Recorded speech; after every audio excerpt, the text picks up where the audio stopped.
Hello मेरे प्यारे बच्चों, आप सभी कैसे हैं। आप सभी को जय हिंद और नमस्कार। उम्मीद करते हैं अच्छे होंगे, मस्त होंगे, जबरदस्त होंगे। बच्चों, हर दिन की भांति आज भी आप लोगों के लिए एक शानदार कॉन्सेप्ट पर एक वीडियो लेकर आया गया है। जैसे मैंने आप लोगों से वादा किया था कि यदि आप कोई भी कक्षा में पढ़ते हैं, यदि आप बोर्ड का तैयारी कर रहे हैं, कंपटीशन एग्जाम का तैयारी कर रहे हैं, तो उसके लिए अलग अलग कंटेंट लेकर आया जाएगा। बच्चों, आज एनसीईआरटी जो साइंस एनसीईआरटी का जो बुक साइंस है, यदि आप 9वीं कक्षा में पढ़ते हैं या कोई भी कंपटीशन का तैयारी कर रहे हैं, उसके लिए स्पेशल एनसीईआरटी बुक से एमसीक्यू क्वेश्चन का आज से सीरीज लेकर आया गया है। स्पेशल वे बच्चे जो भारत के कोई भी 9वीं बोर्ड का एग्जाम का तैयारी करते हैं, अगर उससे एनसीईआरटी से सवाल अगर पूछे जाते हैं उस बोर्ड एग्जाम में, तो इससे बाहर और इससे इंपॉर्टेंट क्वेश्चन नहीं पूछे जाएंगे। यदि आप कोई भी तैयारी कर रहे हैं, चाहे कंपटीशन का भी एग्जाम का तैयारी कर रहे हैं, तो बच्चों ऐसे प्रश्न पूछे जाते हैं। तो बच्चों, हर दिन की भांति इस वीडियो को भी आप अंत तक देख के कमेंट करके बताएंगे कि कितने इंपॉर्टेंट क्वेश्चन थे और आपको क्वेश्चन कैसे लगा। यहाँ पे 40 क्वेश्चंस लिया गया है, परंतु मैं एक्सप्लेन करने की कोशिश करूंगा बच्चों कि कम से कम 40 क्वेश्चन के अकॉर्डिंग उसका 4 ऑप्शन करेंगे तो हम लोग 160 क्वेश्चन तक पहुंच सकते हैं बच्चों। ठीक है, तो चलिए वीडियो को यहीं से शुरू करते हैं। आप लोग उम्मीद करते हैं धैर्य बना के पूरा वीडियो को देखेंगे। बच्चों ध्यान से देखेंगे। आज हम लोग एक अप्रोच से एक कह सकते हैं सर क्वैट से हम लोग क्लास को शुरू करते हैं। शिक्षा सबसे शक्तिशाली हथियार है जिसका उपयोग आप दुनिया को बदलने के लिए कर सकते हैं। वीपन कह सकते हैं सबसे बड़ा हथियार है सर, ठीक है ना। हम लोग कह सकते हैं education is the most powerful weapons that's we could change the world. बच्चों आगे देखते हैं, फर्स्ट क्वेश्चन शुरू करते हैं आज का सीरीज का। आज से उम्मीद करते हैं कि आपकी एग्जाम जब तक नहीं हो जाती है, हर कह सकते हैं सब्जेक्ट का, सोशल साइंस का, इंग्लिश का, वो ग्रामर सेक्शन हो या कहीं का, है ना, या मैथ का या साइंस का पूरा कोर्स आप लोगों के लिए आप लोगों के लिए लेकर आया जाएगा। और जो भी बच्चे हमारे यूट्यूब फैमिली से नहीं जुड़े हैं जरूर जुड़ेंगे। चलिए क्लास को पूरा एक्सप्लेनेशन के साथ आराम से सीखने की प्रयास करते हैं। जैसे बच्चों ये मॉडल सेट 1 है ना। फर्स्ट क्वेश्चन बच्चों ध्यान से देखेंगे, मैं इधर हो जाता हूं। कहेंगे सर सबसे पहले हम लोग देखेंगे फिजिक्स का क्वेश्चन लिया गया है। बच्चों साइंस को 3 पार्ट्स में डिवाइड करा जाता है। यदि आप पढ़ रहे होंगे तो पता चलेगा, एक केमिस्ट्री, एक कह सकते हैं फिजिक्स और एक बायो। कहेंगे सर तीनों का अलग दुनिया है। जब आप 10th के बाद जाएंगे तो तीनों का अलग दुनिया है। बच्चों आप नीट का तैयारी करेंगे, जेईई का तैयारी करेंगे, उसी से मेडिकल इंजीनियरिंग होती है। तो बच्चों ये साइंस बहुत इंपॉर्टेंट है। चले आगे समझने की प्रयास करते हैं। फर्स्ट क्वेश्चन, गति का सबसे साधारण प्रकार कौन सा है। बच्चों सबसे पहले कहेंगे कि गति क्या है। What is motion. हम लोग गति को मोशन के नाम से भी जानते हैं। बच्चों देखो, मैं सिर्फ यहाँ पर टिक लगाने के लिए नहीं आया हूँ, आपको पूरा एक्सप्लेनेशन के साथ बताऊंगा। आज के बाद अगर गति के बारे में आपको समझनी है तो ये वीडियो को जरूर देखेंगे और फिर आपको दिक्कत नहीं होगी। सबसे पहला चीज है तो गति, सबसे सरल गति क्या है मेरे प्यारे बच्चों। अगर आपसे हमसे पूछा जाए तो कहेंगे सर सबसे सरल गति क्या है सर, बी। सबसे साधारण गति का प्रकार कौन है सर, सरल गति। लेकिन उसके साथ सरल गति का अर्थ क्या होता है कि कोई वस्तु एक सीधी रेखा पर गमन करती है।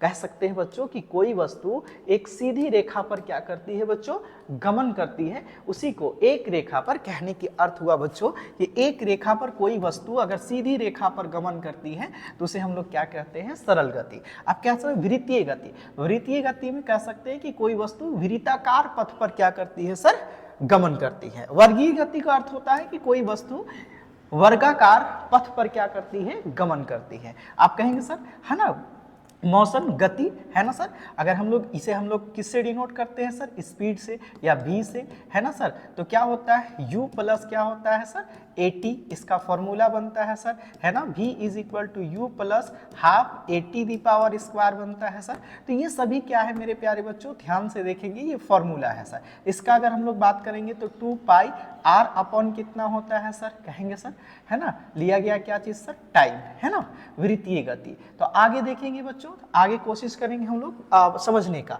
तो देखेंगे कि गति का सबसे साधारण प्रकार कौन सा है, तो सरल गति। ऑप्शन से ही पता चल गया। आगे देखेंगे एक वस्तु 16 मीटर की दूरी 4 सेकंड में तय करती है। प्रश्न समझ में आ रही है। कह रहा है कि एक वस्तु एक वस्तु है कि वो कितना मीटर दूरी करती है, 16 मीटर का दूरी तय करती है और समय लेती है कितना बच्चों, कहेंगे 4 सेकेंड। तो बताइए कि सर कि वस्तु द्वारा इसकी चाल क्या थी, है ना, यानी हम लोगों को ज्ञात करना है वेलोसिटी, इसकी स्पीड क्या थी, वेलोसिटी क्या थी। तो स्पीड इज इक्वल टू क्या होता है, डिस्टेंस अपॉन क्या होता है बच्चों, टाइम। तो कहेंगे डिस्टेंस को एस से डिनोट करा जाता है, डी से भी डिनोट कर सकते हैं। एस अपॉन कितना लिखिएगा, 4। जब इसे 4 से डिवाइड करेंगे तो 4 चौकी 16 मीटर पर सेकेंड लिख सकते हैं बच्चों, या 4 मीटर पर सेकेंड। आप ऐसे 4m⁻⁻1 और बट्टा में लिखेंगे तो m मीटर पर सेकेंड, ऐसे ms, इसी को m अपॉन क्या लिखा गया, s। और आप लोग जानते हैं पावर में कुछ नहीं होता है तो 1 होता है, तो इसी को जब इनटू में चेंज करेंगे तो हम लोग जानते हैं a the power m is equal to a the power क्या होता है बच्चों, माइनस का m होता है। तो कहेंगे सर s ऊपर चला जाएगा तो -1। तो इसीलिए हम लोग गति का जो SI मात्रक मानते हैं वो मीटर पर सेकेंड होता है। इसके आगे हम लोग चर्चा करेंगे बच्चों, ध्यान से देखेंगे। ध्वनि किस कारण उत्पन्न होती है।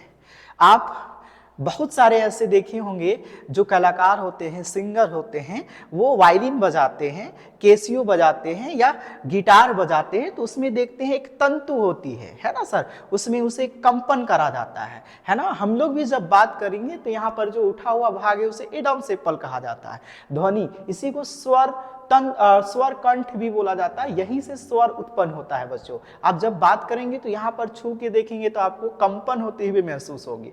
तो आप याद रखेंगे कि ब्रह्मांड में कभी भी कोई ध्वनि की उत्पन्न होती है तो उसका प्रमुख कारण क्या है बच्चों, कंपन। मनुष्य में कंपन कहाँ से सर, तो आप कहिएगा सर मनुष्य में कहाँ से ध्वनि उत्पन्न होती है सर, तो यहीं से होती है सर, कंठ मणि जिसे हम लोग बोलते हैं, एडम सेपल के भी नाम से जानते हैं। घर्षण से ऊष्मा उत्पन्न होती है बच्चों। अपवर्तन क्या है, अपवर्तन का अर्थ होता है ये एक प्रकार की होती है, कहने के मतलब कि जब प्रकाश एक माध्यम से दूसरी माध्यम में प्रवेश कर जाती है तब उसके दिशा और गति में परिवर्तन क्या कहलाता है बच्चों, अपवर्तन कहलाता है, रिफ्रैक्शन ऑफ लाइट। उम्मीद करते हैं बच्चों यहाँ तक समझ में आई होगी। हमारा आंसर क्या हो गया बच्चों, कहेंगे सर हमारा आंसर कंपन हो गया। बच्चों ध्यान से देखेंगे, है ना, यदि किसी वस्तु का भार 49 न्यूटन है तो उस वस्तु का द्रव्यमान कितना होगा। बच्चों ध्यान से देखेंगे, क्वेश्चन क्या कह रहा है कि किसी वस्तु का द्रव्यमान, हम लोग ध्यान से देखेंगे किसी वस्तु का द्रव्यमान क्या है बच्चों, तो कहेंगे सर हमारा जो वेट दिया हुआ है वो कितना दिया है, 49 न्यूटन, है ना सर। और उसका हमें क्या याद करना है, मोलर याद करना है, इज इक्वल टू वाट। तो चूंकि अगर आप लोग सॉल्व करेंगे बच्चों, ध्यान से देखेंगे, है ना, सॉल्व करेंगे ध्यान से, तो सॉल्व में क्या होता है कि किसी वस्तु का m इज इक्वल टू होता है वेट अपॉन क्या होता है बच्चों, g। अब वेट क्या है बच्चों, तो कहेंगे 4.9 अप्रॉक्सिमली हम लोग कह सकते हैं ये, और कह सकते हैं ये 9 पॉइंट कितना होता है, 8 कहेंगे। ठीक है सर, क्यों, आपको पता होना चाहिए g 8 पॉइंट है ना, इसे हम लोग लिख सकते हैं 9.8 मीटर पर 2 सेकेंड बच्चों। ठीक है, इसी को लिखे, या बच्चों आप ऐसे लिख सकते हैं 49 पॉइंट अप्रॉक्सिमली क्या लिख सकते हैं, इसे हम लोग क्या मान सकते हैं 50, और इसे क्या मान सकते हैं 10। जब इसे डिवाइड करेंगे तो कितना हो जाएगा सर, तो कहेंगे सर 10 × 50 यूनिट। यूनिट क्या है सर, तो यूनिट कह सकते हैं द्रव्यमान का SI मात्रक है। कहेंगे सर यदि किसी वस्तु का भार लगभग 40 न्यूटन है, 49 न्यूटन है, तो उसका द्रव्यमान क्या होगा। आप फार्मूला में देख पा रहे होंगे हमारे पास अप्रॉक्सिमली वैल्यू कितना आया बच्चों, कहेंगे सर 5 न्यूटन। मैंने बोला है कि सभी चीज़ों को एक्सप्लेन करके पढ़ेंगे हम लोग। उम्मीद करते हैं वीडियो को अंत तक देखेंगे, और जहां पर आपको नहीं समझ में आई कमेंट बॉक्स पर जरूर बताइए। ये हॉर्स पावर क्या है सर, आप कभी भी देखेंगे सर इलेक्ट्रिक सामान लेने जाएंगे, इलेक्ट्रिक मोटर लेने जाएंगे, इलेक्ट्रिक पंप लेने जाएंगे, जैसे आप कहते हैं सर जिसे हम लोग पानी वाला पंप बोलते हैं, मशीन बोलते हैं, तो आप लोग देखे होंगे कि उसमें लिखा होता है कि इतना हॉर्स पावर का है, HP मतलब हॉर्स पावर, है ना। कहेंगे सर HP का वैल्यू कितना होता है, 1 HP कितना होता है सर, कहेंगे सर 746 वाट। ये वाट क्या है सर, तो यही शक्ति का SI मात्रक है बच्चों। ठीक है ना सर, तो यही शक्ति का SI मात्रक क्या है सर, हॉर्स पावर, है ना बच्चों। आगे देखेंगे P शक्ति का जो फॉर्मूला होता है ना सर, है ना, P is equal to W upon क्या होता है सर, I होता है। आगे हम लोग जब 10th में बनाएंगे तो उसे आगे देखेंगे, फॉर्मूला को सिद्ध करने की कोशिश करेंगे। तरंगदैर्घ्य का मात्रक क्या है सर, कहेंगे सबसे पहले तरंगदैर्घ्य समझाइए सर क्या है। देखो ये जो साउंड चैप्टर है 9th क्लास में फिजिक्स, मैं उम्मीद करता हूं बच्चों यदि आप ईमानदारी से साइंस का 9th का फिजिक्स, केमिस्ट्री और बायो अगर आप पढ़ लिए तो 11th में आपको बहुत ज़्यादा मेहनत करने की ज़रूरत नहीं है, क्योंकि इसी का कॉपी पेस्ट है सर 11th में बहुत सारे एक्सरसाइज। बच्चों ध्यान से देखेंगे, बच्चे समझ ही नहीं पाते हैं कि तरंगदैर्घ्य है क्या, केवल रट्टा मार रहे हैं कि तरंगदैर्घ्य का ऐसा मात्रक मीटर है, क्यों मीटर है ना, why is the unit system of the क्या तरंगदैर्घ्य हम लोग कह सकते हैं सर, कि क्यों इसका ऐसा मात्रक क्या है सर, मीटर है। चलिए समझते हैं कि तरंगदैर्घ्य होता क्या है। बच्चों देखेंगे दो विरलन होंगे, है ना, कह सकते हैं दो विरलन, है ना, कह सकते हैं ऐसे, है ना, इसके बीच ये एक विरलन होता है, एक संपीड़न होता है। आप कहेंगे ठीक है सर, है ना, विरलन और संपीड़न। कहेंगे सर विरलन किसे कहा जाता है, दो पॉइंट आया यहाँ पर, आप बच्चे ध्यान से देख पा रहे हैं जो नीचा वाला पॉइंट है वो हमेशा क्या कहलाता है, विरलन। कहेंगे जो नीचा वाला पॉइंट है, कह सकते हैं जहां पर कम हो रहा है ना, जहां पर क्या हो रहा है, कम। ये यहां से देखिए, यहां से यहां तक, यहां तक, यहां तक, इसे क्या कहा जाता है, इस डिस्टेंस को क्या कहा जाता है बच्चों, तो कहेंगे सर संपीड़न। क्या कहते हैं सर, संपीड़न, संपीड़न। और इन दोनों दूरी के बीच ये और कह सकते हैं ये, इसे क्या कहा जाता है, विरलन कहा जाता है।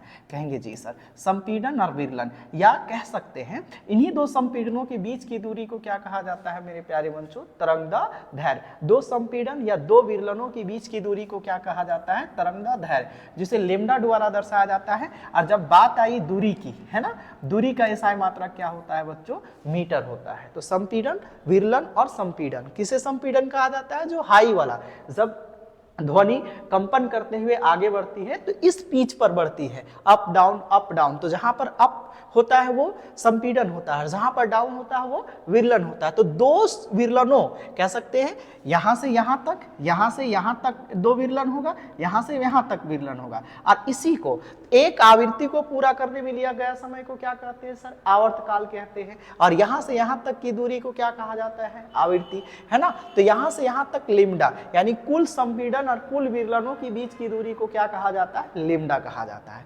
तो आपको पता चला दूरी ही होती है तरंगदैर्घ्य की, ध्वनि कितना दूरी तक तय करी, उसमें कुल कितना संपीड़न और कितने विरलन हुए, उसके टोटल संख्या को देखिए, चाहे 1 2 3 4 5 गिन लीजिए, या 1 2 3 4 5 6 7 8 9, है ना, यहां से यहां 1 2 3 4 5, कहेंगे सर टोटल विरलनों की संख्या काउंट कर लीजिए, 1 2 3 4 5 6 7 8 9, है ना, या टोटल संपीड़न 1 2 3 4 5 6 7 8 9, टोटल विरलनों और संपीड़नों की संख्या समान होती है। तो आप चाहे संपीड़नों की संख्या को मान सकते हैं या विरलनों की संख्या, उसी के बीच की दूरी को क्या कहा जाता है, तरंगदैर्घ्य। तो तरंगदैर्घ्य का मतलब क्या हुआ बच्चों, कहेंगे मीटर, दूरी का ऐसा मात्रक मीटर होता है। आगे देखेंगे बच्चों, सभी जय प्रक्रमों के लिए सजीव ऊर्जा कहाँ से प्राप्त करते हैं, देखेंगे हम लोग उसके लिए क्या करते हैं सर, भोजन। क्या करा जाता है, भोजन, जल भी आवश्यकता है लेकिन मोस्ट रूप से क्या है सर, भोजन इंपॉर्टेंट है। आगे देखेंगे बच्चों, मेगावाट बिजली के मापने की इकाई है। अभी हम लोग देखते हैं कौन सा सर, बचत की जाती है उसे, उत्पादित की जाती है उसे, उपयोग की जाती है उसे। देखो हम लोग उपयोग करते हैं उसे किलोवाट में मापते हैं बच्चों, ठीक है, लेकिन जब इसे निर्माण करा जाता है बड़ा बड़ा फैक्ट्री में, है ना, जैसे मान लिया जाए कि अगर आप झारखंड से रिलेटेड है ना, तो पतरातू आप जानते होंगे सर, वहां पर 1046 मेगावाट बिजली उत्पादित करा जाता है ना। आप जाएंगे सर, आप लोग नाम सुने होंगे सर, जमशेदपुर में जमशेदपुर में, या फिर आप लोग देखेंगे सर यहाँ पर डीवीसी के तहत, दामोदर घाटी वैली के तहत बहुत सारी परियोजनाएं हैं, मैथन है, बाराकार है ना सर, पंचेत है, ये सभी में बिजली बड़े बड़े उत्पादन करा जाता है, ठीक है। तो जल विद्युत परियोजनाएं हैं बहुत सारे, जो हमारे 80% भारत में किससे विद्युत उत्पादन करा जाता है बच्चों, तो कहेंगे सर कोल से उत्पादन करा जाता है। तो उसमें बड़े मात्रा में उत्पादन करने के लिए हम लोग बड़े मात्रा में जब विद्युत को उत्पादन करते हैं तो उसे हम लोग किस पर मापते हैं, मेगावाट में। किसमें आप मापते हैं बच्चों, बच्चों? मेगावाट में। ध्यान से देखेंगे, उत्पादित की जाती है उसे क्या कहा जाता है? मेगावाट। लेकिन हमारा जो घर में खर्च करते हैं, घर में, उसे हम लोग यूनिट से नाम से जानते हैं। यूनिट, एक यूनिट के नाम से जानते हैं, यूनिट। ध्यान से देखेंगे, या हम लोग कह सकते हैं किलोवाट के नाम से जाना जाता है। ठीक है सर, है ना? अब कहेंगे सर ये 1 किलोवाट बराबर कितना होता है? 3.6 इंटू 10 दी पावर 3.6 इंटू, है ना sir, 3 into 10 the power 6 joule होता है मेरे प्यारे बच्चों। इस बात को ध्यान देखना, ठीक है? 3.6 इंटू 10 दी पावर 6 जूल। कहेंगे सर ये कैसे हो जाता है? अगर इसे एक्सप्लेनेशन करेंगे सर, हम लोग देखेंगे कि 1 किलोवाट, है ना सर, किलोवाट। कहेंगे सर 1 घंटा में कितना सेकेंड? Sir 3600 second. एक्सप्लेनेशन देखेंगे बच्चों ध्यान से, है ना? कहेंगे सर 36, 1 2 3 5। कहेंगे सर 3.6 इंटू 8 क्लास का मैथ है, 1 2 3 4 5, है ना सर, है ना? एक अंक के बाद दशमलव लगाए, 3 और 2 5। ठीक है सर, 10 दी पावर कितना सर? 6 जूल। ये हमारा क्या हुआ सर? आंसर हुआ। बच्चे यहाँ तक समझ में आया होगा कि मेगावाट कहाँ पर मापा जाता है? बड़े स्तर पर विद्युत को प्राप्त करने के लिए उत्पादित की जाती है, वहां पर। आगे देखेंगे जहां पर विद्युत उत्पादन करा जाता है वहां पर वेग का मात्रक क्या है बच्चों? ध्यान से देखेंगे। वेग का ही मतलब क्या होता है? चाल। चाल और वेग दोनों एक ही राशि है, लेकिन वेग का मतलब क्या होता है कि किसी निश्चित दूरी में, किसी निश्चित दिशा में तय की गई दूरी को क्या कहा जाता है? वेग। जहां पर दूरी भी होती है, दिशा भी होती है। यह एक सदिश राशि है। स्केलर और वेक्टर क्वांटिटी हम लोग पढ़े होंगे, है ना सर? तो इसका एसआई मात्रक क्या है? कहेंगे सर ms दी पावर -1। थोड़ा और यहाँ पर अगर हम लोग चर्चा करेंगे तो हम लोग इसे और ऐसे लिख सकते हैं बच्चों ना, इसे ms दी पावर क्या लिखा जाता है? 1। आप इसे 12th में, जब आप लोग 11th में जाएंगे 12th में, तो इसे डायमेंशनल फॉर्मूला के तौर पर लिखेंगे। तो m का क्या हो जाता है बच्चों? तो कहेंगे सर m, है ना, कहेंगे सर लंबाई है l, और समय को किससे डिनोट करा जाता है? t the power lt the power -1। बच्चे सभी चीजें सीखते जाएंगे। सर ये क्या है सर? kg पर सेकेंड। आगे देखेंगे न्यूटन, आगे देखेंगे बहुत सारा है। मीटर पर सेकेंड त्वरण का हो सकता है, मंदन का हो सकता है बच्चों, ठीक है ना? आगे यहाँ पर देखेंगे तो हमारा आंसर क्या हुआ बच्चों? कहेंगे सर वेग का एसआई मात्रा क्या होता है? मीटर पर सेकेंड। दोनों में से आप कोई भी ऑप्शन रहे तो आप गलती नहीं करेंगे। मैं इससे पहले वाले वीडियो क्वेश्चन में बताया था कि -1 कहाँ से आता है बच्चों। आगे देखेंगे 36 किलोमीटर चाल से चल रही कार 1 सेकेंड में कितनी दूरी तय करेगी? सीधी सी बात है। एक मैं यहाँ पे ट्रिक्स आप लोगों को समझाना चाहता हूँ कि कहीं पर भी नोट डाउन कर लीजिए आप इसे सर, ठीक है ना? कहेंगे सर अगर मान लिया जाए, है ना, हम लोगों को किलोमीटर से मीटर में जाना है बच्चों, ठीक है? तो किलोमीटर से मीटर में जाना है तो सीधी सी बात है, किलोमीटर इंटू आपको क्या कर देना है सर? 5/18 कर देना है। और सीधी सी बात है, अगर आपसे पूछा जाए मीटर टू कहाँ पहुंचना है बच्चों? किलोमीटर, तो आपको याद रखना है, सीधी सी बात है, मीटर टू कहाँ पहुंचना है? ये चीजें ध्यान से देखेंगे। मीटर टू तो कहेंगे सर किलोमीटर इंटू 5 कितना सर? 18। और यहाँ पर क्या कर देना है जो बच्चे? मीटर इंटू 18 कितना सर? 5। कहेंगे सर ये एक सूत्र है सर, कहाँ से आता है? मैं समझाने की प्रयास कर रहा हूँ। आप कहेंगे सर ये बताइए कि ये एक ऐसे क्वेश्चन पूछेंगे आप फंस सकते हैं, ध्यान से देखेंगे। कहेंगे सर ये क्वेश्चन थोड़ा सा एक्सप्लेन करके बताइए। बच्चों ध्यान से देखेंगे, हमारे पास कितना किलोमीटर है? चाल कितना वेलोसिटी में दिया हुआ है ना? किलोमीटर पर आवर से मीटर पर सेकेंड में। यहाँ पर थोड़ा सा मिस्टेक हुआ है बच्चों ना, यहाँ पर आप इस चीज को देखेंगे कि अगर हमारे पास किलोमीटर पर आवर से किस में एक्सचेंज करना है? मीटर पर सेकेंड में। और मीटर पर सेकेंड से किस में चेंज करना है? किलोमीटर पर आवर में। किलोमीटर पर आवर में और मीटर पर सेकेंड में। कहेंगे ठीक है सर, हमारा वेलोसिटी हमारा कितना है सर? 36 kilometre per hour. इसे मीटर पर सेकेंड में बदलना है, मैं लॉन्ग से बता दे रहा हूँ। 36 इंटू किलोमीटर में कितने मीटर होते हैं बच्चों? चूंकि मीटर पर सेकेंड में बदलना है 1000 बट्टा 1 घंटा में सेकेंड में बदलना है बच्चों। तो 1 सेकेंड में कहेंगे सर 1 मिनट में 60, 1 घंटा में 60 मिनट, और 1 सेकेंड में कितना सेकेंड? 60 सेकेंड, सॉरी 1 घंटा में 60 मिनट और 1 मिनट में कितना सेकेंड, 60 सेकेंड। कहेंगे सर टोटल 1 घंटा में 1 आवर में कितना सेकेंड होगा सर, तो कहेंगे 6 छक कितना सर 36 सेकेंड। बच्चे मैं कहीं पर बाउंस नहीं कर रहा हूँ, तो कहेंगे सर 1 घंटा बराबर कितना सेकेंड 36। ये किस में आ गया मीटर में और ये किस में आ गया सेकेंड में। कहेंगे सर ध्यान से देखेंगे 36 गुना, जब ये 3 ठो जीरो है, 3 ठो जीरो है बच्चों, 2 ठो जीरो 2 ठो जीरो काटे तो हमारे पास क्या बचा 10 मीटर अपॉन कितना बचा सर 18 है ना सर, सॉरी क्या कह सकते हैं सर 18 नहीं बल्कि कितना हुआ 36 सेकेंड। इसी को तो हमने बताया बच्चों, यही तो हम लोग सीख रहे थे कि जब इसे काटेंगे 5 और इसे क्या होगा 18, तो किसी भी चीज़ को किलोमीटर से मीटर में, किलोमीटर पर आवर से चेंज करने के लिए मीटर पर सेकेंड में जाने के लिए अंतिम में किससे गुना करा जाता है सर 5/18 से। 18 एकम 18, 18 दूनी 36, कहेंगे 5 दूना कितना सर 10 मीटर पर सेकेंड। कैसे आया सर, तो चूंकि ये भी मीटर में है और ये भी सेकेंड में है। बच्चों यहाँ तक बातें समझ में आई होगी, कहेंगे हाँ जी है ना, कैसे सर, तो अब तो हम लोग ऐसे कर सकते थे ना सर डायरेक्ट इसको, कहेंगे सर 36 था अभी के बाद अब ऐसे करेंगे, ध्यान से देखेंगे। कहेंगे सर हमारे पास 36 है, इसे किलोमीटर पर आवर से मीटर में चेंज करना है, तो अभी सिखाएं कितना उससे गुना करना है 5 अपॉन कितना से 18। क्यों, चूंकि लास्ट में देखिए 1000/3600 को काटने पर यही आया 5 दूना 10, 10 सेकेंड में खत्म हो गया सर, 5 दूना 10 मीटर पर सेकेंड। आगे बच्चों वाट किस राशि का एसआई मात्रक है, अभी मैंने बताया था शक्ति का है बच्चों। वाट किसका एसआई मात्रक है, शक्ति का बच्चों, ठीक है।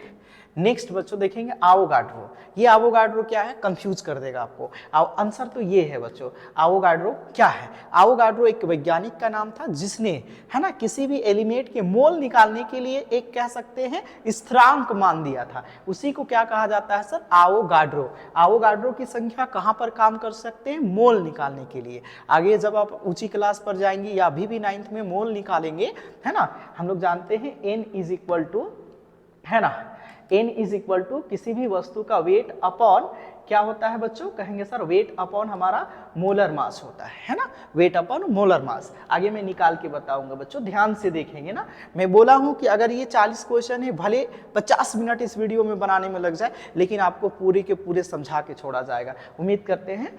आगे नेक्स्ट क्वेश्चन है बच्चों, कहेंगे कैंसर के उपचार में कोबाल्ट का, हाँ कोबाल्ट का समस्थानिक होता है, जैसे आप हाइड्रोजन का 3 समस्थानिक है ना बच्चों, इस तरह से कोबाल्ट का भी समस्थानिक है। और इसमें से किसका सर, तो कहेंगे सर किस समस्थानिक का उपयोग करा जाता है सर, कहेंगे सर कोबाल्ट C15 का करा जाता है मेरे प्यारे बच्चों। रेयर केस में किसका करा जाता है कोबाल्ट 58 का, लेकिन उम्मीद करते हैं सर, जैसे आप लोग एटम बम बनाने के लिए हम लोग किसका प्रयोग करते हैं, क्या करते हैं 200 कितना सर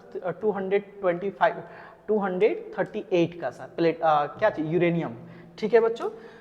हाँ कैनाल किरणिक क्या खोज किसने की थी, खास करके ये सभी वैज्ञानिक किसी ना किसी चीज को खोज की है बच्चों, जो रिलेटेड किससे थे सर, एटम से। अब एटम क्या होता है, तत्व है ना, किसी परमाणु से। परमाणु में आप लोग देखे होंगे सबसे नीचे सबसे पहले क्या होता है सर इसका, हाँ फर्स्ट में क्या होता है मेरे प्यारे बच्चों, तो कहेंगे सर सबसे बाहर होता है इलेक्ट्रॉन, बीच में होता है प्रोटॉन और बीच अंत में क्या होता है न्यूट्रॉन। या हम लोग कह सकते हैं 2 कंडीशन हो सकता है बच्चों, क्या हो सकता है कि P बीच में होगा, न्यूट्रॉन यहाँ होगा सर, है ना कुछ भी। अब कहेंगे सर इनमें से है ना किसी तत्व के अपरमाणु कण है, ये जे थॉमसन चचा ने था, उसने किसका खोज कर दिया था मेरे प्यारे बच्चों, इलेक्ट्रॉन।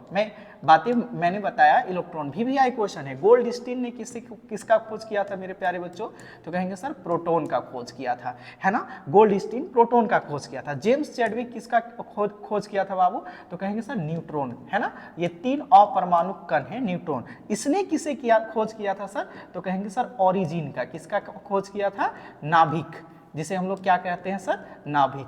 नाभिक का खोज किसने किया था, तो कहेंगे सर किसी तत्व एलिमेंट का नाभिक का खोज किसने किया था बच्चों, तो कहेंगे सर ये।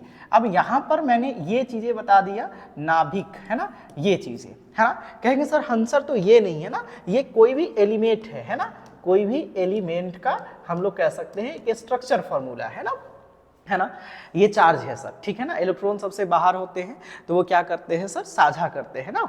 थॉमसन अब कहता है कि कैनाल किरणें का खोज किसने किया था, ये इंपॉर्टेंट चीज है। तो प्रोटॉन के साथ कैनाल किरणें का भी खोज किसने किया था मेरे प्यारे बच्चों, प्रोटॉन के साथ कैनाल किरणें का भी खोज किसने किया था, गोल्डस्टीन ने। आगे देखेंगे मेरे प्यारे बच्चों, कैनाल किरणें है क्या, ये कब खोज करा गया था, न्यूट्रॉन को एक प्रकार से ज्ञात करने के लिए सोने के पन्नी पर करा गया था। आप देखें तो कुछ लाइट रिफ्लेक्ट हुआ था और कुछ लाइट क्या हो गए थे, सीधे चले गए थे। इससे पता चला था कि और भी कोई परमाणु कण किसी एलिमेंट में स्थित होते हैं, है ना।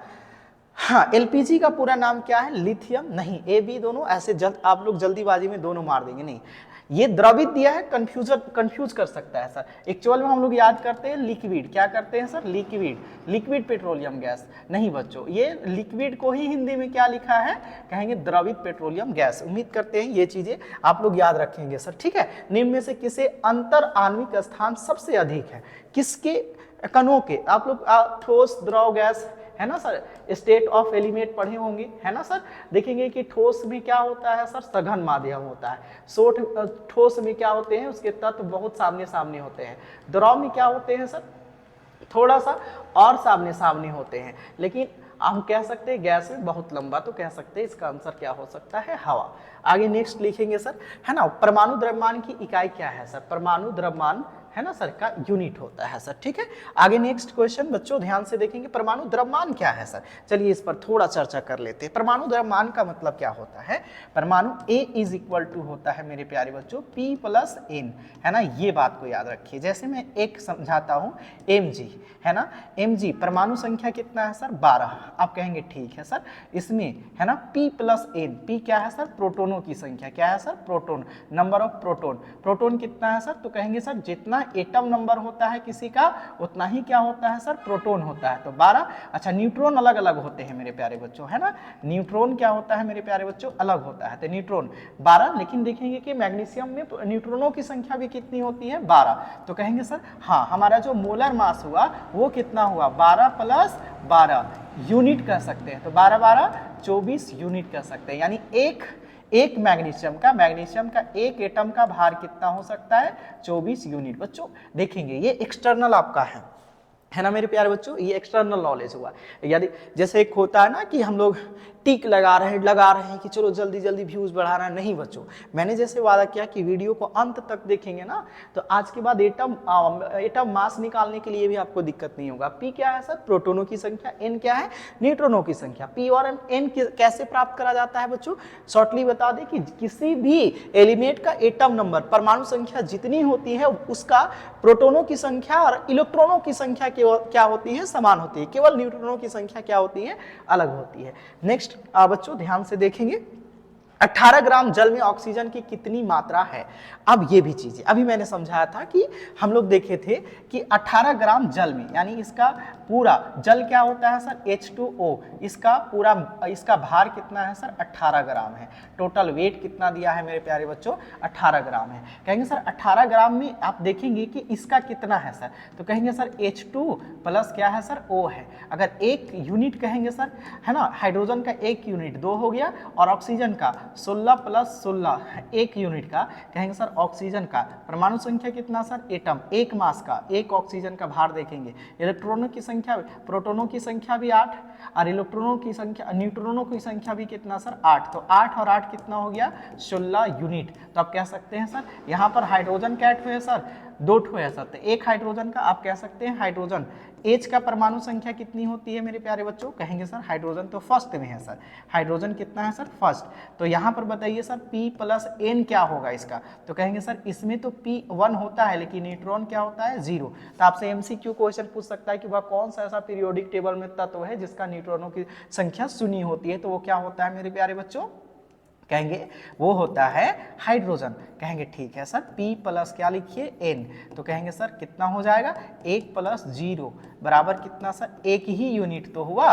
तो कहेंगे सर यहाँ पर अलग अलग करें तो यहाँ पर क्या हुआ, H2 प्लस क्या चीज़ सर, O2, तो कहेंगे 1 गुना 2, 2 ठो हाइड्रोजन है, प्लस 1 ठो ऑक्सीजन का कितना है सर, 16, तो कहेंगे 2 प्लस 16 इसी को मिला के तो कितना हुआ है, 18। तो केवल किसकी बात हो रही है, ऑक्सीजन का सर। तो अब बताइए सर, आराम आराम से देख के बता सकते हैं। जी सर, कहेंगे जी सर D4।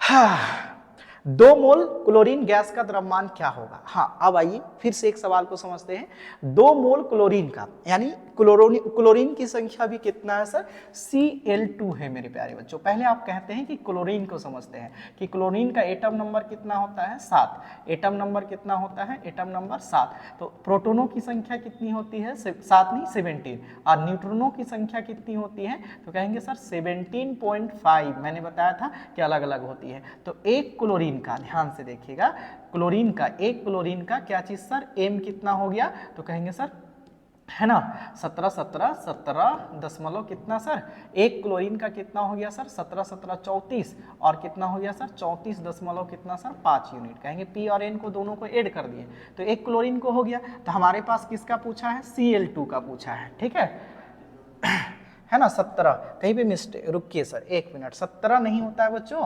न्यूट्रॉनों की संख्या क्या होती है मेरे प्यारे बच्चों, 18 पॉइंट क्या होता है, 5 होता है। तो 17 18 34 35, 35 दशमलव कितना हो गया मेरे प्यारे बच्चों। कहें सर ये P + N है, हम लोग A बराबर जानते हैं, P प्लस क्या होता है, N। इससे पहले वाले वीडियो में बताया थे, है ना सर। कहेंगे ठीक है सर। अब हमारा क्लोरीन के एक परमाणु का मोलर कितना होगा, क्लोरीन के एक परमाणु का मोलर कितना होगा, 35 दशमलव कितना सर, कहेंगे सर 35 दशमलव कितना हुआ सर, 5 हुआ। तो एगो क्लोरीन है सर, 2 ठो, तो एक क्लोरीन का मान आया 35.5, तो 2 ठो क्लोरीन का मान कितना आएगा सर, 71 यूनिट। उम्मीद करते हैं आप अच्छे से समझ पाए होंगे सर वीडियो को, ठीक है। आप देखेंगे, है ना। नेक्स्ट क्वेश्चन है बच्चों, निम्न में से कौन सा बहुपरमाणु तत्व है। बहुपरमाणु पहले समझती है, आप कहते हैं कि द्विपरमाणु कण क्या होता है, बहुपरमाणु कण क्या होता है, ये चीजें समझते हैं। द्विपरमाणु कण जैसे देखेंगे, अब क्लोरीन को जीवन भर देखेंगे बच्चों, क्या लिखा होता है, H2, है ना, सॉरी मिस्टेक हो रहा है, Cl2। नाइट्रोजन को आप देखेंगे किसी के साथ रिएक्शन करते हुए तो आप N2 से ही डिनोट करते हैं। हाइड्रोजन को कभी H बस लिखा नहीं जाता है ना, H2। जैसे हम लोग O2 और फिर क्या लिखते हैं, H2, है ना, O2 प्लस क्या लिखते हैं सर, H2, क्या बनाता है, H2O बनाता है, ये देखेंगे। इसी तरह से फास्फोरस हमेशा आपको कैसे मिलेगा सर, P4। जैसे यहाँ पर आप एक और जोड़ लीजिए सर, सल्फर, क्या चीज सर, सल्फर। हमेशा सल्फर आपको क्या मिलेगा सर, S8, क्या मिलेगा बच्चों, S8। तो ये सब क्या हुए, द्विपरमाणु कण, और 2 से अधिक हो जाते हैं उसी को क्या कहा जाता है, बहुपरमाणु। तो आप बताइए सर, आप लोग हमें कमेंट पर जरूर बताइएगा सर कि आपको वीडियो कैसे लग रही है, बातें समझ में आ रही है कि नहीं। ये सभी द्विपरमाणु हुए और ये क्या हुआ बच्चों, बहुपरमाणु कण हुए, ठीक है ना। जो भी बच्चे हमारे YouTube फैमिली से नहीं जुड़े हैं, जरूर वीडियो को देखें, आपको अच्छा लगे तो जुड़े, है ना। आपके लिए 9, 10, 11, 12 या 11 क्लास में पढ़ते हैं, 12 क्लास में पढ़ते हैं, 8, 9 या कॉम्पिटिटिव एग्जाम का भी तैयारी करते हैं तो जरूर इस वीडियो को देखेंगे सर। हाँ, आगे देखिए, प्रोकैरियोटिक में नहीं हो रहता है बच्चों। पहले तो समझिए, हम ऐसे कर दिए सर कि ये आंसर है, क्या दिक्कत है। आप तो कहेंगे हाँ सर टिक लगा लिए, क्या यही सवाल आएंगे, नहीं, इससे रिलेटेड सवाल को देखेंगे कि प्रोकैरियोटिक क्या है सर। प्रोकैरियोटिक कह सकते हैं, कोशिका में जीव को 2 टाइप से बांटा जाता है बच्चों, है ना। कोशिकीय जीव में कोशिका को 2 टाइप से बांटा जाता है, आपको पता है, कोशिकीय जीव को 2 टाइप से बांटा जाता है ना। कौन कौन से सर, एक कहेंगे सर, ध्यान से देखेंगे, प्रोकैरियोटिक, क्या, एक हम लोग देखेंगे यूकैरियोटिक, क्या चीज सर, यूकैरियोटिक। बच्चों ध्यान से देखेंगे, यूकैरियोटिक, और इसे क्या कहेंगे सर, प्रोकैरियोटिक। प्रोकैरियोटिक क्या देखेंगे, प्रोकैरियोटिक देखेंगे, है ना। कहेंगे सर ये क्या होता है, मैं थोड़ा चित्र से समझा दे रहा हूं कि ऐसे जीव जिसका तो सेंटर हो और सेंटर के बाद, है ना, स्पष्ट केंद्रक के अभाव होने के साथ साथ, अगर मान लो ये एक कोशिका है सर, उसमें बहुत सारे होते हैं, लेकिन खास बात है ना कि ऐसे जीव जहां पर स्पष्ट केंद्रक हो और केंद्रक के साथ साथ उसका कोशिका झिल्ली हो, मतलब कोशिका झिल्ली को ही क्या कहा जाता है मेरे प्यारे बच्चों, कहेंगे सर साइटोप्लाज्मा कहा जाता है। क्या कहा जाता है, साइटोप्लाज्मा, है ना। आप इसी के तहत देखेंगे कुछ ऐसे जीव होते हैं मेरे प्यारे बच्चों, जिसका केंद्रक ही नहीं होता है, केंद्रक नहीं होता है, केंद्रक का अभाव होता है, केंद्रक नहीं होता है, केंद्रक का अभाव होता है। तो हम लोग ऐसे जीव को क्या कह सकते हैं मेरे प्यारे बच्चों? ऐसे जीव को जिसमें स्पष्ट केंद्रक का क्या होता है? अभाव होता है, उसी को क्या कह सकते हैं मेरे प्यारे बच्चों? अप्रोकैरियोटिक जीव। और ऐसे जीव जिसमें स्पष्ट केंद्रक होता है ना सर, और केंद्रक के साथ उसका केंद्रक झिल्ली भी होता है, उसी को क्या कहा जाता है मेरे प्यारे बच्चों? यूकैरियोटिक जीव, है ना। तो यूकैरियोटिक जीव में कौन कौन आएंगे? प्रायः, है ना सर, यूकैरियोटिक जीव में आते हैं बहुकोशिकीय। क्या चीज सर? बहुकोशिकीय। बहुकोशिकीय के मतलब आप समझ सके होंगे, हम लोग कौन से बात करें सर? बहुकोशिकीय,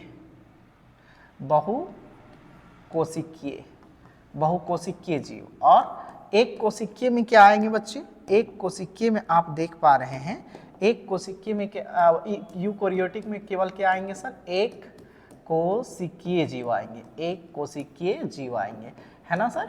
एक कोशिकीय जीव जैसे हम लोग कह सकते हैं अमीबा, है ना सर, अमीबा, है ना सर, फीताकृमि, युगलीना, है ना, फंजाई, बैक्टीरिया, कवक, ईटीसी। और हम लोग देखेंगे जीव जंतु सभी यूकैरियोटिक आएंगे, है ना। तो बताइए इसमें तो कोशिका है ही नहीं है, कोशिका के केंद्रक का अभाव है। तो यही कोशिका का केंद्रक का अभाव है, तो कोशिका के केंद्रक ही नहीं है, तो यहाँ पर साइटोप्लाज्मा कहाँ से होगा?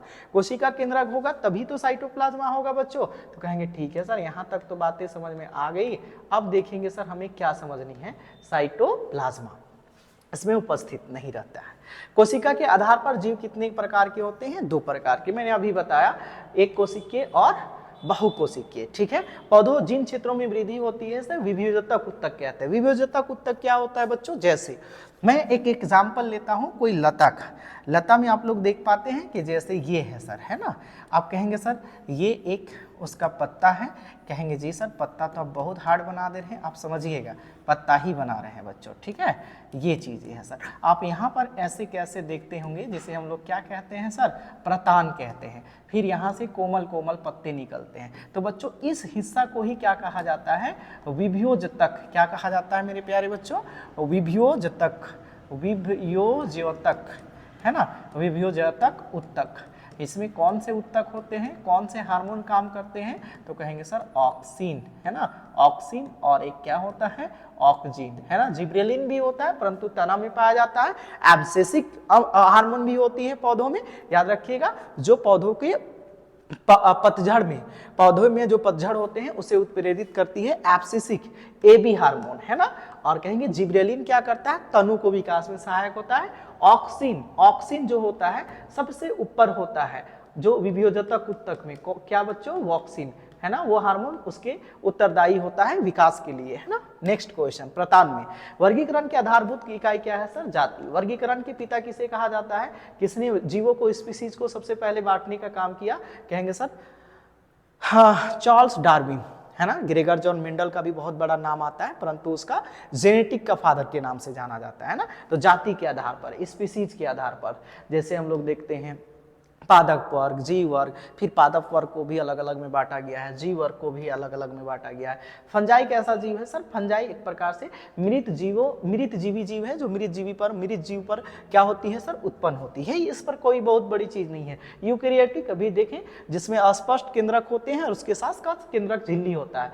विषम पोषी का मतलब होता है जो वैसे जीव जो अपने भोजन के लिए दूसरे जीवों पर क्या होते हैं सर? आश्रित। जैसे हम लोग देखिए ना सर, मनुष्य हैं, अभी मैंने समझाया था सर, जल्दी से बताइए विथिन 2 सेकेंड। कहेंगे सर इसका आंसर आप लोग करेंगे सर 72 गुना क्या मीटर पर सेकेंड में बदलना है? मैंने बताया था 75/8। अब बताइएगा सर कमेंट में इसका आंसर क्या होगा? 5/18, 18 से गुना करिए कितना हो जाएगा? निम्न में कौन सही है सर? देखिए ये अभी मैंने शुरू में ही बताया था कि अगर आप वेलोसिटी निकालते हैं तो उसका वेलोसिटी का ये फॉर्मूला है सर, है ना। c v = u + at sir, है ना। u क्या है? प्रारंभिक वेग, a क्या है? एक्सेलरेशन, t क्या है sir? Time. a = v - u upon क्या चीज सर? t, त्वरण यानी त्वरण क्या होता है, कह सकते हैं सर वेग में परिवर्तन के दर को क्या कहते हैं सर, त्वरण। अगर आपको पूरा विश्लेषण से क्लास चाहिए है ना सर, फिजिक्स का, केमिस्ट्री का या बायो का, तो जरूर हमारे यूट्यूब फैमिली पर जुड़ेंगे बच्चे ना, और कमेंट करके बताएंगे कि आप लोगों को आज का सेशन कैसा लगा। बच्चे यहाँ पर क्या है सर, कहाँ पर छोड़िए, हाँ देखेंगे सर, ठोस CO2 किसे कहा जाता है, शुष्क बर्फ को, सूखा बर्फ को कहा जाता है, आर्द्र बर्फ को, केवल बर्फ को नहीं, शुष्क बर्फ को, ठीक है ना सर, है ना। वाष्पन की प्रक्रिया से उत्पन्न होती है, देखिए जहां पर भी वाष्पन होगी, अभी शीत ऋतु है मेरे प्यारे बच्चों, वहां पर वाष्पन हो रही है, तो वाष्पन देखेंगे कि अगर कूलर में भी हम लोग देखते हैं कि वाष्पन की प्रक्रिया को हम लोग कराने की प्रयास करते हैं। जैसे बहुत ज्यादा गर्मी है तो वहां पे कूलर में जल डाल देते हैं, हवा के माध्यम से जब वो देखते हैं कि तो पानी वो एयर के माध्यम से क्या करता है सर, निकलता है ना। तो जहां पर वाष्पन होगा, जैसे घड़े के आसपास देखेंगे कि वहां से देखेंगे कि नदी या तालाब के पास जाएंगे गर्मी के दिनों में तो आपको ठंडा फील होगा, घड़े की पानी ठंडा फील होता है, क्यों, क्योंकि आसपास क्या होती है, वाष्प होता है, और वाष्प जो होता है आसपास की चीजों को क्या कर देता है सर, ठंडा कर देता है, ठंडक। रासायनिक परिवर्तन का उदाहरण है, पहले तो आप समझिए परिवर्तन कितने प्रकार के होते हैं। एक होता है, आप लोग जानते हैं सर, रासायनिक, क्या होता है, रासायनिक, और दूसरा होता है मेरे प्यारे बच्चों, कहेंगे सर भौतिक। क्या होता है, भौतिक। आप कहेंगे सर भौतिक और रासायनिक में क्या अंतर है, तो कहेंगे भौतिक परिवर्तन, कहेंगे सर भौतिक में केवल रंग गुण रंग आकार अवस्था में चेंज होगा, लेकिन रासायनिक परिवर्तन में क्या होगा बच्चों, तो कहेंगे रासायनिक परिवर्तन में मूल गुणधर्म में परिवर्तित हो जाएगा। जैसे लकड़ी को काट दिए छोटा छोटा, तो अब क्या कहेंगे, लकड़ी ही तो है, कागज को टेयर कर दिए बच्चों, जैसे आपको एग्जांपल में बता रहा हूं, कागज को कितना ही फाड़ देंगे, आप क्या कहेंगे सर, कागज ही है, लेकिन कागज को जला देंगे तो क्या कहिएगा बच्चों, कहेंगे सर ये कागज नहीं है बल्कि क्या है, राख है, ये तो कोयला हो गया, ये तो पोटेशियम फास्फेट में चेंज हो गया सर, कहेंगे हाँ जी, तो यही तो हम समझाना चाह रहे हैं सर, कि जब ऐसा परिवर्तन हो जाए जहां पर उसका मूल गुणधर्म के साथ साथ अवस्था, आकार सब चेंज हो जाए, उसे क्या कहा जाता है, रासायनिक परिवर्तन। आप कहेंगे सर जल वाष्प में बदल जाता है, तो वाष्प फिर तो ठंडा के जल में बदल जाता है, जल ठोस में बदल जाता है, तो ठंडा करने पर फिर तो वह जल में आ जाता है, हाँ जी ये भी ठीक है सर। लेकिन अगर हम लोग ईंधन को जलाते हैं, पेट्रोल को जलाते हैं, गाड़ी जब चलाते हैं, तो रोज क्यों पेट्रोल लेते हैं गाड़ी में, रोज ईंधन क्यों लेते हैं गाड़ी में, क्यों ईंधन भरवाया जाता है, क्योंकि वो एक बार जलने के पश्चात वो रासायनिक परिवर्तन में बदल जाता है बच्चों। जैसे एज एग्जाम्पल हम लोग जब बड़े हो रहे हैं तो हम लोग में कैसा परिवर्तन हो रहा है, हम लोगों का मानव शरीर में विकास कैसा परिवर्तन हो रहा है, फलों का पकना, सब्जियों का बढ़ना, पौधों को बढ़ना, हम लोग में हार्मोन्स का परिवर्तन होना, दाढ़ी मूंछ आना, ये सभी कैसे परिवर्तन है मेरे प्यारे बच्चों, रासायनिक परिवर्तन। पुनः हम लोग बचपन में अब नहीं जा सकते हैं, ठीक है ना। तो ऐसे परिवर्तन जहां पर मूल गुणधर्म के साथ साथ आकार अवस्था के साथ साथ मूल गुणधर्म बदल जाए। जैसे कहेंगे सर, आप कहेंगे सर अलमारी है, लोहे की वस्तु है सर, कहेंगे दरवाजा है सर, वो आयु आद्र के संपर्क में आने के कारण, जल के संपर्क में आने के कारण आप लोग देखते हैं नीचे चित्ती लग जाता है, संक्षारित हो जाता है, जंग लग जाता है, उसके बाद वह नष्ट हो जाता है, तो पुनः उसे हम लोग लोहा नहीं बना सकते हैं। तो आप लोगों को समझ में आ गया होगा कि भौतिक परिवर्तन में केवल अवस्थाएं चेंज होती है, आकार चेंज होता है ना, लेकिन उसमें कोई मूल गुण बदलता नहीं है। और रासायनिक में पूरा का पूरा मूल गुण धर्म बदल जाता है। बच्चों मैंने बहुत सारा एग्जाम्पल बताया, अब बताइए जल का वाष्प होना, ये तो भौतिक परिवर्तन, अलमारी में जंग लगना, चित्ती लगना, लोहे चीजों में चाहे कोई भी दुनिया का वस्तु धातु है उसमें जंग लगना क्या है, रासायनिक परिवर्तन। भोजन का पाचन रासायनिक परिवर्तन, भोजन का पकना रासायनिक परिवर्तन, लकड़ी का जलना रासायनिक परिवर्तन, कोयला को जलना रासायनिक परिवर्तन, है ना सर। दवा का हमारे शरीर में असर करना रासायनिक परिवर्तन, है ना सर। ये सभी के सभी क्या है सर, परिवर्तन है सर, है ना। अब कहेंगे सर जल का वाष्प बनना है कि नहीं है सर, हम लोग कहेंगे चाय को चीनी में घुलना, ये सब रासायनिक परिवर्तन। पुनः चाय और चीनी को अलग करा जा सकता है मेरे प्यारे बच्चों, ठीक है।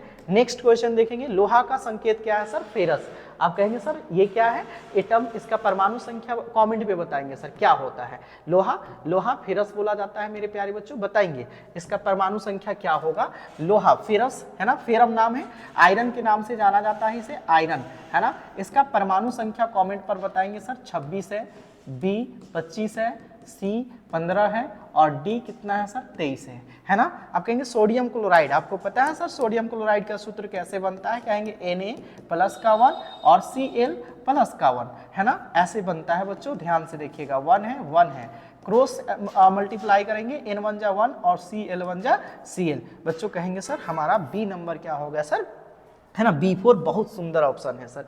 आगे देखेंगे सर, हाँ, 8 ग्राम CH4 में कितने मोल होते हैं? प्यारे बच्चों, अब देखेंगे कि मोल कैसे निकालते हैं। मैंने एक्सप्लेन करके इसीलिए पढ़ाने का प्रयास किया। मोल है ना, यानी मोलों की संख्या, नंबर ऑफ क्या चीज sir? Mole is equal to क्या होता है? तो कहेंगे सर वेट अपॉन, कहेंगे सर वेट अपॉन हमारे पास क्या हो जाता है मेरे प्यारे बच्चों?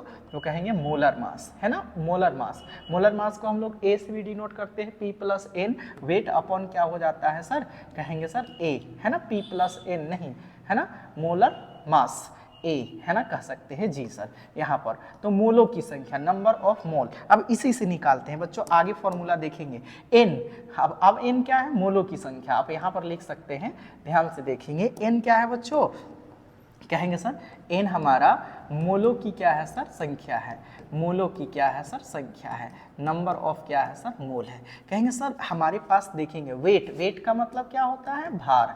भार कितना दिया है सर? तो कहेंगे सर इतना ग्राम दिया है। तो कहेंगे sir W is equal to कितना है सर? यहाँ पर सबसे पहले आप हेयर कर लीजिए, आपको समझने में ज़्यादा दिक्कत नहीं होगा। H कितना है सर? तो सॉरी, हाँ, W कितना है मेरे प्यारे बच्चों? तो कहेंगे सर 8 ग्राम। GM का मतलब ग्राम। कहेंगे सर आगे क्या दिया है?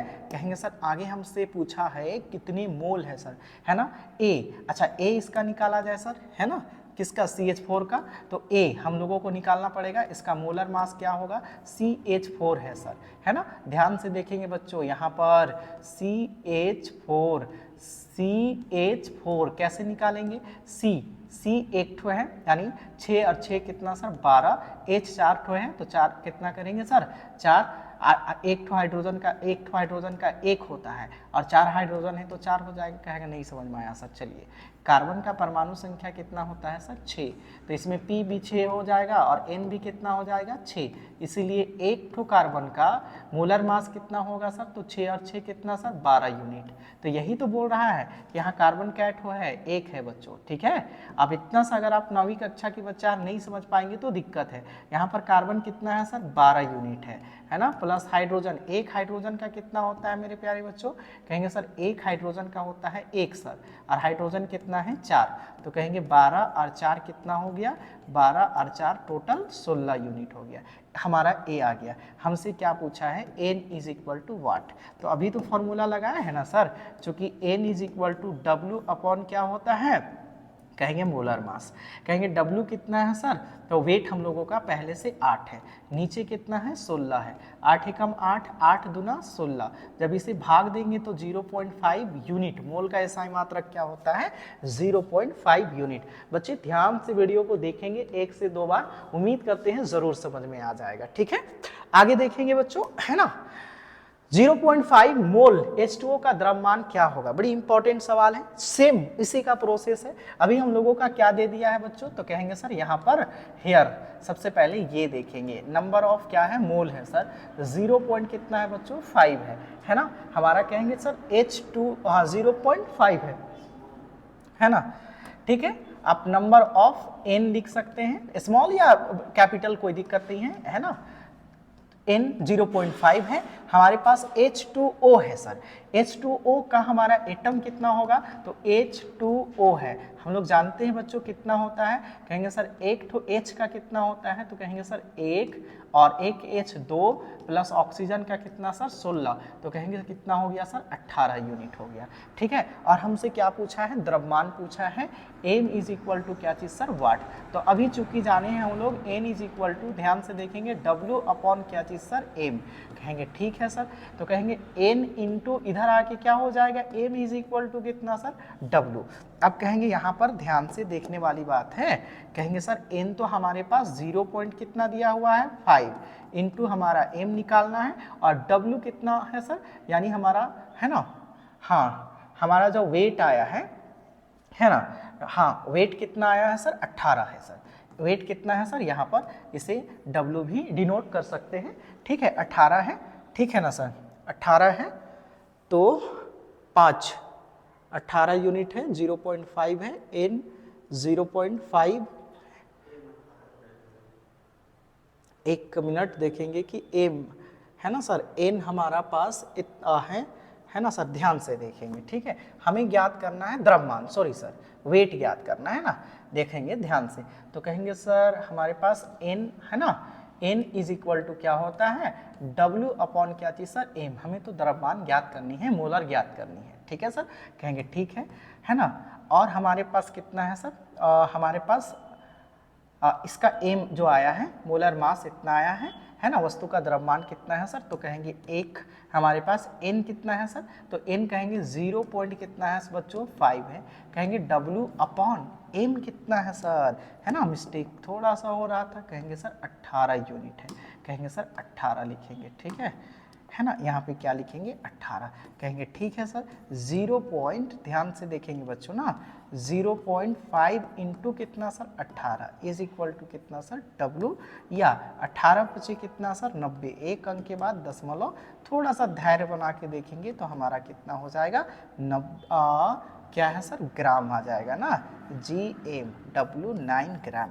कहाँ पर है मेरे प्यारे बच्चों, कहेंगे सर हमारा आंसर यहाँ पर है ना। उम्मीद करते हैं अच्छे से समझ पाए होंगे। ये हमारा मोलर मास हो गया, ठीक है बच्चों। हमारा n है, इसका क्या ज्ञात करना है, वेट, भार, द्रव्यमान। तो W n is equal to, अभी हम लोग पीछे फॉर्मूला सीखे थे, n is equal to W upon, आप इसे छोटा n से भी लिख सकते हैं ना, मोलों की संख्या, n इज इक्वल टू, है ना, वही किए। यहाँ पर देखेंगे कि m या a निकाले तो 18 आ गया। हमें क्या ज्ञात करनी है सर, m, है ना। हाँ, कहेंगे सर m, ठीक है। मिस्टेक, यहाँ पर एक m तो हम लोगों का दिया हुआ है बच्चों, है ना, है ना। यहाँ पर देखेंगे, ये चीजें समझनी है यहाँ पर, है ना। हमें m तो दिया हुआ है, टोटल m कितना हो गया मेरे प्यारे बच्चों, ये तो मोलर आ गया। m इज इक्वल टू कितना आ गया बच्चों,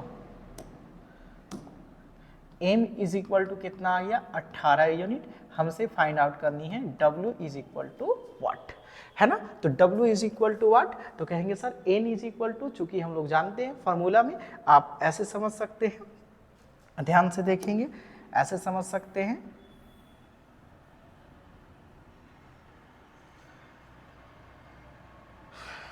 यहाँ पर देखेंगे बच्चों, ठीक है।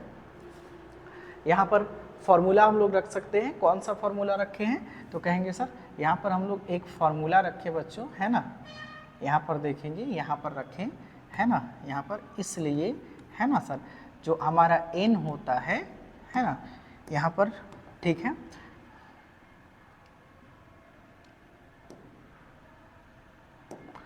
n जो होता है, W अपॉन क्या होता है, m। अब देखिए n कितना है, 0.5, m कितना है, 8 यूनिट। हमें W क्या करनी है, फाइंड आउट करनी है। बस यही से हम लोग, ये बट्टा में इधर जाके गुना हुआ, 18 × 90 एक अंक के बाद, तो सिर्फ हमारा वेट कितना है मेरे प्यारे बच्चों, द्रव्यमान, कहेंगे सर 9 यूनिट। पादप कोशिका का कौन सा भाग निर्जीव होता है, सब जानते हैं, बोकला जिसको बोलते हैं, कोशिका भित्ति। आगे नेक्स्ट क्वेश्चन देखेंगे, जीवन की मौलिक इकाई कोशिका को कहते हैं ना, है ना। जीवन, किसी भी सजीव के शरीर के संरचनात्मक एवं क्रियात्मक इकाई को क्या कहते हैं, कोशिका, ठीक है बच्चों। आगे ध्यान से देखेंगे, यहाँ तक उम्मीद करते हैं समझ में आ रहा होगा। निम्नलिखित में से कौन से कोशिकीय जीव एक कोशिकीय जीव है, ये पॉपुलर सवाल है, पर एक कोशिकीय जीव है ना। आगे देखेंगे, पैरामीशियम पादप में आते हैं। रंगीन प्लास्टिड को क्या कहा जाता है, क्लोरोप्लास्ट कहा जाता है। ल्यूकोप्लास्ट, जहां पर पत्ते पीले पड़ जाते हैं, जहां पर क्लोरोफिल की कमी हो जाती है ना। क्रोमोप्लास्ट, है ना सर, प्लास्टिड जहां पर उपस्थित होता है ना बच्चों। आगे देखेंगे, है ना, मानव शरीर के सबसे लंबी तंत्रिका को क्या, कोशिका को क्या कहते हैं, तंत्रिका। ये तंत्रिका होता क्या है, आप लोग देखे होंगे सर, इस प्रकार से तंत्रिकाएं तंत्र होती है बच्चों, ध्यान से देखेंगे, ठीक है। और यहाँ पर क्या चीज होती है सर, इस प्रकार से होती है, आप लोग देखेंगे। इससे भी सवाल पूछा जा सकता है बच्चों, इससे भी सवाल पूछे जा सकते हैं, ठीक है, इससे भी सवाल पूछे जा सकते हैं बच्चों ना। अंत में आप लोग देखेंगे ये इस प्रकार होता है। थोड़ा सा बच्चों एक्सप्लेन कर रहे हैं, थोड़ा सा वीडियो लंबी हो सकती है ना, ध्यान से देखेंगे आप लोग, है ना। ये चीजें, इसे क्या कहा जाता है, तो अंतिम सिरा, है ना। और यहाँ पर आप लोग देखे होंगे सर, ये चीजें होती है द्रुमिकाएं, इसे क्या कहा जाता है, द्रुमिकाएं। और इसे क्या कहा जाता है, केंद्रक, इसे हम लोग कहते हैं द्रुमिकाएं, है ना, द्रुमिकाएं, है ना। और यहाँ पर जो खाली स्थान है ना सर, खाली स्थान है, इसे कहा जाता है तंत्रिकाक्ष। क्या कहा जाता है, तंत्रिकाक्ष, इसी को क्या कहा जाता है, सिनेप्स। ये भी देखेंगे बच्चों, ये भी क्या होता है, सिनेप्स, है ना। और ये हमारा क्या है, केंद्रक है मेरे प्यारे बच्चों, है ना, केंद्रक। और इसे डेंड्राइट कहा जाता है, डेंड्राइट, डेंड्राइट, है ना। तो ये चीजें देखेंगे बच्चों। नेक्स्ट, है ना, तो सबसे लंबी कोशिका क्या है, तंत्रिका, न्यूरॉन जिसे बोलते हैं। सोडियम का इलेक्ट्रॉनिक विन्यास क्या होता है, सोडियम की परमाणु संख्या 11 होता है मेरे प्यारे बच्चों। तो कहेंगे सर 2, 8 और क्या होगा, 1 होगा। कहेंगे सर ये किसका है, तो कहेंगे मैग्नीशियम का।